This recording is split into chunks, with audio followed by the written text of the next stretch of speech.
Shalom, perkenalkan nama saya Bernadetta Ola, kelas B semester 2. Saya akan menjelaskan materi tentang reliabilitas tes psikologi. Pengertian reliabilitas psikologi. Reliabilitas tes psikologi mengacu pada sejauh mana tes tersebut dapat dipercaya dalam mengukur variabel psikologis yang dimaksudkan. Reliabilitas adalah ukuran konsistensi dan ketepatan hasil tes jika tes diulang pada subjek yang sama dalam kondisi yang sama. Ada beberapa jenis-jenis reliabilitas tes psikologi. Yang pertama, reliabilitas tes retest, yaitu mengukur konsistensi skor jika subjek diuji 2 kali pada waktu yang berbeda dengan jeda waktu tertentu. Penting untuk menilai stabilitas hasil tes. Yang kedua, reliabilitas internal, yaitu mengukur konsistensi item dalam tes atau sejauh mana tes mengukur konsep yang sama. Koefisien alpha Cronbach digunakan untuk mengukur reliabilitas internal. Yang ketiga, reliabilitas Fieldhalgh, yaitu memisahkan tes menjadi 2 bagian dan membandingkan skor antara kedua bagian untuk menilai konsistensi internal. Keempat, reliabilitas paralel, mengukur konsistensi 2 tes setara yang diuji pada subjek yang sama untuk menilai konsistensi antar versi tes. Yang kelima, reliabilitas inter-rater, yaitu mengukur konsistensi antara penilaian 2 atau lebih penilaian terhadap respons subjek yang sama.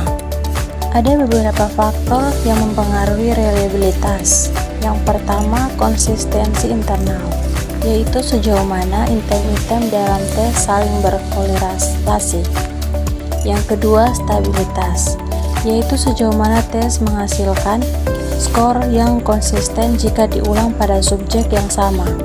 Yang ketiga, homogenitas responden, yaitu sejauh mana responden memberikan respons yang seragam terhadap item-item dalam tes.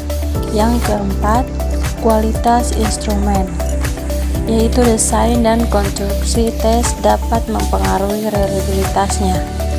Ada pula beberapa metode pengukuran reliabilitas. Yang pertama, koefisien korelasi, yaitu digunakan untuk mengukur reliabilitas retest atau Fieldhalgh. Yang kedua, koefisien alpha Cronbach, yaitu digunakan untuk mengukur reliabilitas internal tes yang terdiri dari beberapa item. Yang ketiga, analisis variance, yaitu digunakan untuk mengukur reliabilitas inter-rater. Yang keempat, analisis konsistensi, yaitu melalui teknik statistik untuk menilai seberapa konsisten item-item dalam tes. Pentingnya reliabilitas dalam tes psikologi yaitu ada 3. Yang pertama, validitas hasil, yaitu tes reliabel yang menghasilkan data yang akurat dan dapat dipercaya untuk diinterpretasikan. Yang kedua, reproduktibilitas, yaitu hasil tes dapat diproduksi oleh peneliti lain dalam kondisi yang sama. Yang ketiga, kredibilitas penelitian, yaitu meningkatkan kepercayaan terhadap kesimpulan penelitian berdasarkan hasil tes. Contoh kasus reliabilitas tes psikologi. Kasusnya, seorang psikolog ingin mengukur tingkat kecemasan mahasiswa dalam menghadapi ujian. Dia merancang sebuah kuesioner sederhana yang terdiri dari 10 pertanyaan tentang gejala kecemasan. Mahasiswa diuji pada 2 waktu yang berbeda untuk melihat seberapa konsisten hasilnya. Metode yang dipakai, psikolog tersebut memberikan kuesioner kepada 30 mahasiswa pada awal semester untuk mengukur tingkat kecemasan mereka.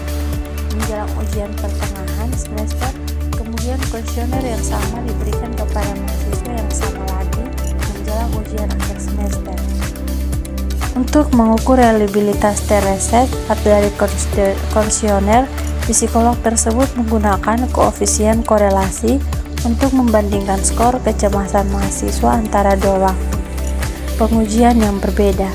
Hasil analisis menunjukkan koefisien korelasi yang tinggi, misalnya 0,85. yang menunjukkan bahwa skor kecemasan yang diperoleh dari kuesioner tersebut konsisten dari waktu ke waktu.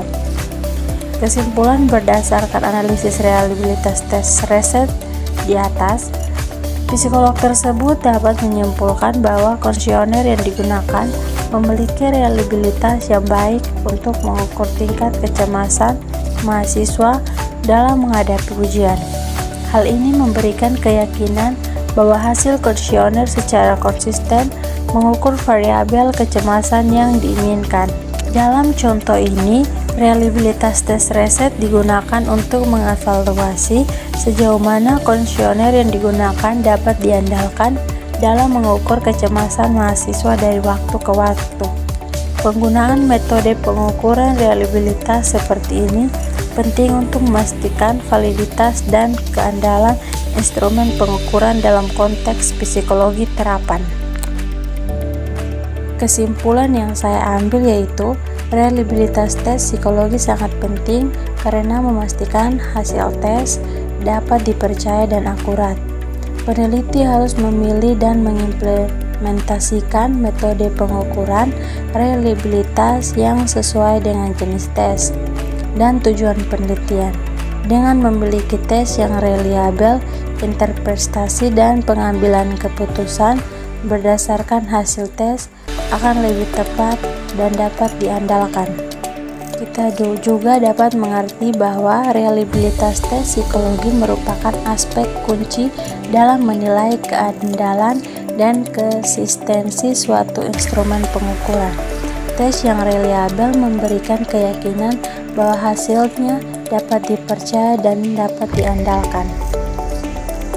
Terdapat juga beberapa jenis reliabilitas yang penting untuk dievaluasi, termasuk reliabilitas tes Reset, reliabilitas internal, reliabilitas field half, reliabilitas paralel, dan reliabilitas iterator. Masing-masing jenis reliabilitas memiliki metode pengukuran yang sesuai untuk menilainya. Reliabilitas tes dipengaruhi oleh faktor-faktor seperti konsistensi internal, stabilitas, homogenitas responden, dan kualitas instrumen. Penting untuk memperhatikan faktor-faktor ini dalam merancang dan menguji tes psikologi. Terdapat berbagai metode statistik yang dapat digunakan untuk mengukur reliabilitas seperti koefisien korelasi dan analisis konsistensi. Pemilihan metode yang tepat sesuai dengan jenis tes dan tujuan penelitian sangat penting. Reliabilitas tes psikologi secara langsung mempengaruhi validitas kredibilitas hasil penelitian. Hasil yang didukung oleh tes yang reliabel dapat dipercaya dan memiliki dampak yang lebih besar dalam konteks ilmiah dan terapan. Dengan memahami konsep di atas dan menerapkan dengan benar dalam pengujian dan pengembangan tes psikologi, para peneliti dan praktis psikologi dapat memastikan bahwa hasil tes yang dihasilkan valid, dapat dipercaya, dan memberikan kontribusi yang berarti dalam pemahaman dan interpretasi terhadap variabel psikologis yang diteliti. Sekian materi yang dapat saya presentasikan. Sekian dan terima kasih. Shalom.